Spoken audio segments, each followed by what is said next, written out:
बॉलीवुड के ही मेन अदाकार धर्मेंद्र की दुआया तकरीब में हेमा मालिनी और उनकी दोनों बेटियों आहना और ईशा देओल को इनवाइट क्यों नहीं किया गया। आखिर 4 दहाइयां गुजरने के बावजूद भी देओल खानदान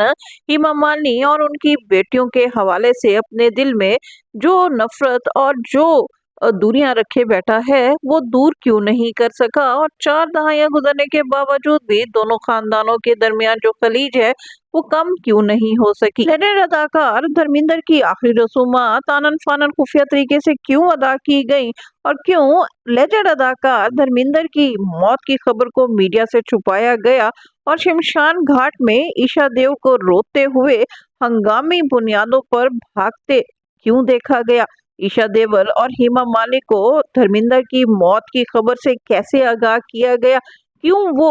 गैर इरादी तौर पर हैरान और परेशान उस वक्त शमशान घाट पहुंची जब धर्मेंद्र की डेड बॉडी को शमशान घाट पहुंचाया जा चुका था। हत्ता के बॉलीवुड के बड़े अदाकार भी अदाकार धर्मेंद्र की मौत से बेखबर रहे और जब मीडिया पर धर्मेंद्र की मौत की खबर सामने आई उस वक्त जब धर्मेंद्र की एम्बुलेंस शमशान घाट पहुंच चुकी थी तो बॉलीवुड के तमाम बड़े सितारे आनन फानन जल्दी में शमशान घाट पहुंचे और धर्मेंद्र की आखिरी रसूमात में शरीक हो सके। आखिर बॉलीवुड के लेजेंड अदाकार धर्मेंद्र की आखिरी रसूमात उनकी शान शयान अदा क्यों नहीं की गई, क्यों उनकी बीवी और उनकी बेटियों को उनके आखिरी वक्त में उनसे दूर रखा गया, हत्ता के उनकी मौत के वक्त भी उनको उनके करीब नहीं आने दिया गया और मौत के बाद दुआया तकरीब में भी हेमा मालिनी और उनकी बेटियों को इनवाइट नहीं किया गया। क्या धर्मेंद्र की प्रॉपर्टी से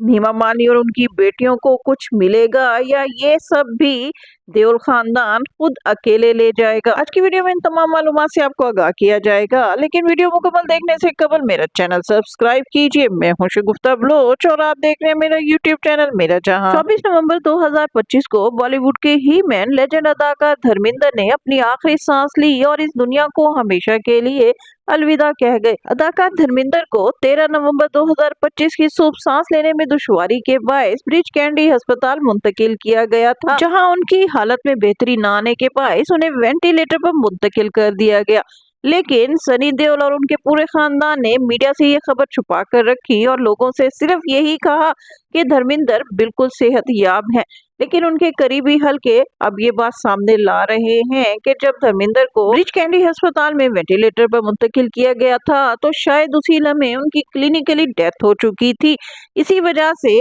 अदाकार धर्मेंद्र को वापस उनके घर लाया गया और उनके पूरे घर को आईसीयू में तब्दील कर दिया गया, यानी पूरा एक कमरा धर्मेंद्र के लिए मखसूस किया गया और वहां पर तमाम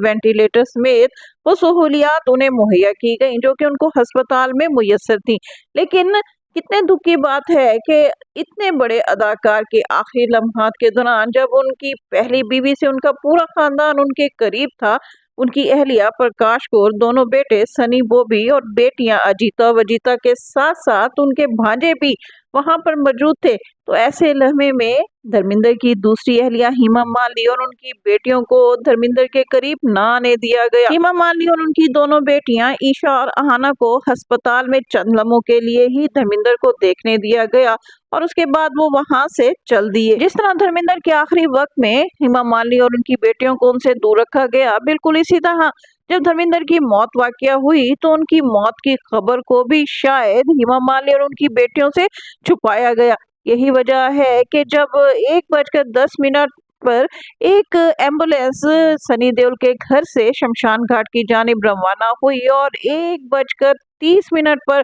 मीडिया पर यह सामने आई खबर कि लेजेंड अदाकार धर्मेंद्र को शमशान घाट पहुंचा दिया गया है। दुख की बात यह है कि जिस एम्बुलेंस में अदाकार धर्मेंद्र को शमशान घाट पहुंचाया गया था उस एम्बुलेंस में फूल की एक पत्ती देखने को ना मिली और पहले पहल ईशा देओल को हंगामी बुनियादों पर दौड़ते और रोते हुए शमशान घाट की जानिब भागते देखा गया और उसके बाद ईशा देओल अपनी वालदा हेमा मालिनी के हमरा शमशान घाट पहुंची और चंद लम्हे वहां रुकने के बाद दोनों माँ बेटी वहां से वापस आ गई। पूरा बॉलीवुड इस वक्त मखमसे का शिकार है कि आखिर लेजेंड अदाकार की आखिरी रसूमात में इस कदर जल्दी क्यों की गई और उन्हें खुफिया तरीके से शमशान घाट क्यों पहुंचाया गया। अब कुछ लोगों का इस हवाले से ख्याल है कि अदाकार धर्मेंद्र के मजहब तब्दील करने की वजह से शायद आखिरी रसूमात को खुफिया तरीके से अदा किया गया, क्योंकि अदाकार धर्मेंद्र ने हेमा मालिनी से शादी के लिए इस्लाम कबूल किया था। इसलिए उनकी मौत के वक्त ये तनाजा खड़ा हो सकता था कि अगर उनकी चिता को आग लगाई जाए या उन्हें दफनाया जाए तो दोनों मजाहिब के जो मानने वाले हैं वो इस हवाले से कोई तनाजा खड़ा कर दें। यही वजह है कि मीडिया को इतला दिए बगैर खुफिया तरीके से अदाकार धर्मेंद्र की आखिरी रसूमात अदा करने की कोशिश की गई। लेकिन आखिरी रसूमात अदा करने के बाद जब धर्मेंद्र की दुआए तकरीब की बारी आई तो लोगों को ये उम्मीद थी कि शायद इस लम्हे सनी देओल बड़ेपन का मुजाहरा करते हुए अपनी सुतेली माँ हेमा मालिनी और अपनी सुतेली बहनों ईशा और आहना को भी इस तकरीब में इनवाइट करेगा। लेकिन दुख की बात यह है कि सनी देओल की जानिब से ईशा, आहना और हेमा मालिनी को इनवाइट ना किया गया और हेमा मालिनी ने अपने तौर पर ही अपने घर में धर्मेंद्र के लिए एक दुआया तकरीब रखी और बॉलीवुड के बड़े अदाकार बॉबी और सनी देओल की जानिब से मुनक्किद की जाने वाली तकरीब में शिरकत के बाद अदाकारा हेमा मालिनी के घर पहुंचे और उनसे अपनी यकजहती का इजहार किया और उनके दुख के इस लम्हे में उनका साथ दिया। देओल खानदान की जानिब से हेमा मालिनी और उनकी बेटियों को हमेशा नफरत का निशाना ही बनाया गया और इसकी वजह हेमा मालिनी की अदाकार धर्मेंद्र से दूसरी शादी थी। यानी हेमा मालिनी की तो ये पहली शादी थी, लेकिन अदाकार धर्मेंद्र का पहले से शादीशुदा होना अदाकारा हेमा मालिनी के लिए बहुत बड़े मसाइल का सबब बना। अदाकार धर्मेंद्र ने 1954 में सिर्फ 19 बरस की उम्र में प्रकाश कौर से उस वक्त शादी की जब वो अभी फिल्मी दुनिया में वारिद भी नहीं हुए थे। लेकिन इस शादी के तकरीबन 25-26 बरस बाद 1980 में जब अदाकार धर्मेंद्र और हेमा मालिनी का सिक्का अरूज पर था तो अदाकार धर्मेंद्र हेमा मालिनी की मोहब्बत में गिरफ्तार हुए और यहाँ तक के जब हेमा मालिनी की अदाकार जतिंदर के साथ शादी हो रही थी तो अदाकार धर्मेंद्र ने इस शादी को रुकवाते हुए हेमा मालिनी को अपने साथ शादी पर मजबूर किया। हेमा मालिनी उस वक्त इतनी खूबसूरत और अपने वक्त की एक बड़ी हीरोइन थी कि बड़े बड़े अदाकार उनसे शादी के ख्वाहिशमंद थे। यहाँ तक के अदाकार संजीव कुमार भी उनकी शादी करने वाले ख्वाहिशमंदों में शरीक थे। लेकिन अपने वक्त के दो बड़े सुपरस्टार अदाकार जतिंदर और संजीव कुमार को इनकार करके हेमा मालिनी ने पहले से शादीशुदा धर्मेंद्र का इंतखाब सिर्फ इसलिए किया कि वो धर्मेंद्र के साथ अपनी जिंदगी बिताना चाहती थी। वो भी उनसे मोहब्बत करती थी और अदाकार धर्मेंद्र भी उनके इश्क में दीवाना थे। इसी वजह से ना तो उन्होंने अपनी पहली बीवी को छोड़ा और ना ही हेमा मालिनी की किसी और से शादी होने दी। लेकिन देओल खानदान ने पहले से शादीशुदा धर्मेंद्र के साथ हेमा मालिनी की शादी को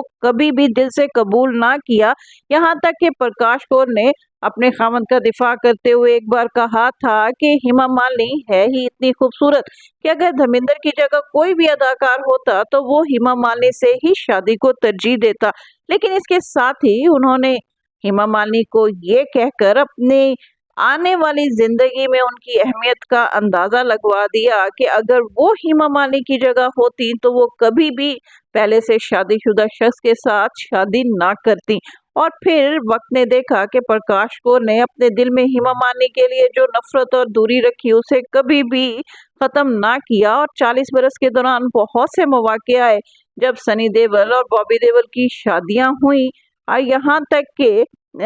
अभी कुछ अर्सा कबल जब सनी देओल के बेटे की शादी हुई तो इस मौके पर पूरी इंडस्ट्री की जानिब से इस बात को महसूस किया गया कि जब इस शादी में बॉलीवुड पूरा का पूरा शरीक था तो अदाकारा हेमा मालिनी और उनकी बेटियों को इसमें क्यों इनवाइट ना किया गया। जब हेमा मालिनी से इस हवाले से पूछा गया तो उन्होंने कहा कि उन्हें इस जानिब से शादी कार्ड वसूल नहीं हुआ था, इस वजह से वो इस शादी में शरीक नहीं हुए। लेकिन इस सारे अमल के दौरान अदाकार धर्मेंद्र ने दोनों खानदानों के दरमियान मोहब्बत के पुल का किरदार अदा किया। उन्होंने अपनी पहली शादी को भी दूसरी शादी से अलग रखा, लेकिन इन दोनों खानदानों को सहूलियात मुहैया करने में उन्होंने कभी भी कोई कमी बेशी ना की। जैसे उन्होंने अपने दोनों बेटों सनी और बॉबी देओल के करियर को बुलंद करने के लिए प्रोडक्शन कंपनी कायम की और उनको फिल्मी दुनिया में मुतारिफ करवाया, वैसे ही अपनी दोनों बेटियों के लिए भी जिंदगी की तमाम सहूलियात दी।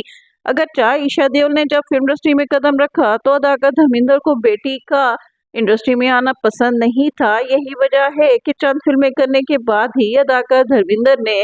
उनकी पसंद से यानी ईशा की पसंद से उनके बेस्ट फ्रेंड के साथ उनकी शादी करा दी। लेकिन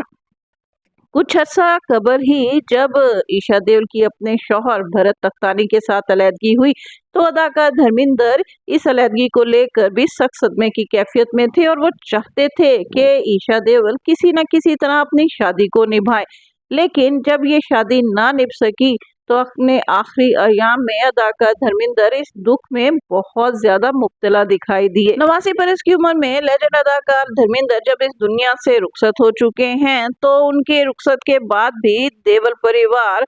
हेमा मालिनी और उनकी बेटियों से सुलह करने और उन्हें अपने करीब लाने को तैयार नहीं है। यही वजह है कि अदाकार धर्मेंद्र की दुआया तकरीब में मां बेटियों को ना तो बुलाया गया और ना ही उनसे कुर्बत का इजहार किया गया। लेकिन सवाल ये पैदा होता है कि धर्मेंद्र के साथ शादी करके आखिर हेमा मालिनी को क्या मिला। उन्होंने पहले से शादीशुदा और बच्चों के बाप के साथ शादी की और अदाकार धर्मेंद्र शादी के बाद ज्यादातर अरसा अपनी पहली बीवी और बच्चों के साथ रहे। हेमा मालिनी ने धर्मेंद्र की मोहब्बत की वजह से इस दूरी को भी बर्दाश्त किया और जितनी देर हेमा मालिनी के साथ धर्मेंद्र वक्त बिताते या उनकी बेटियों को वक्त देते उन्होंने इस पर ही कनात की और कभी अपनी जबान से शिकवा ना किया। अब जब धर्मेंद्र इस दुनिया से जा चुके हैं तो धर्मेंद्र की जो 450 करोड़ की प्रॉपर्टी है, क्या देओल परिवार इस प्रॉपर्टी में से हेमा मालिनी और उनकी बेटियों को भी विरासत में कुछ देगा या ये सारी जायदाद खुद ही हड़प कर जाएगा। धर्मेंद्र की छोड़ी हुई विरासत से हेमा मालिनी और उनकी बेटियों को कितनी रकम मिलती है ये तो आने वाले दिनों में ही पता लग जाएगा। लेकिन हेमा मालिनी और उनकी बेटियों के साथ देओल परिवार का जो नामुनासिब रवैया है, इस हवाले से आपका क्या कहना है? कमेंट्स में अपनी राय का इजहार जरूर कीजिएगा। इसके साथ ही शगुफ्ता बलोच को इजाजत दीजिए। वीडियो पसंद आए तो उसे लाइक कीजिए, शेयर कीजिए और मेरा चैनल लाजमी सब्सक्राइब कीजिए।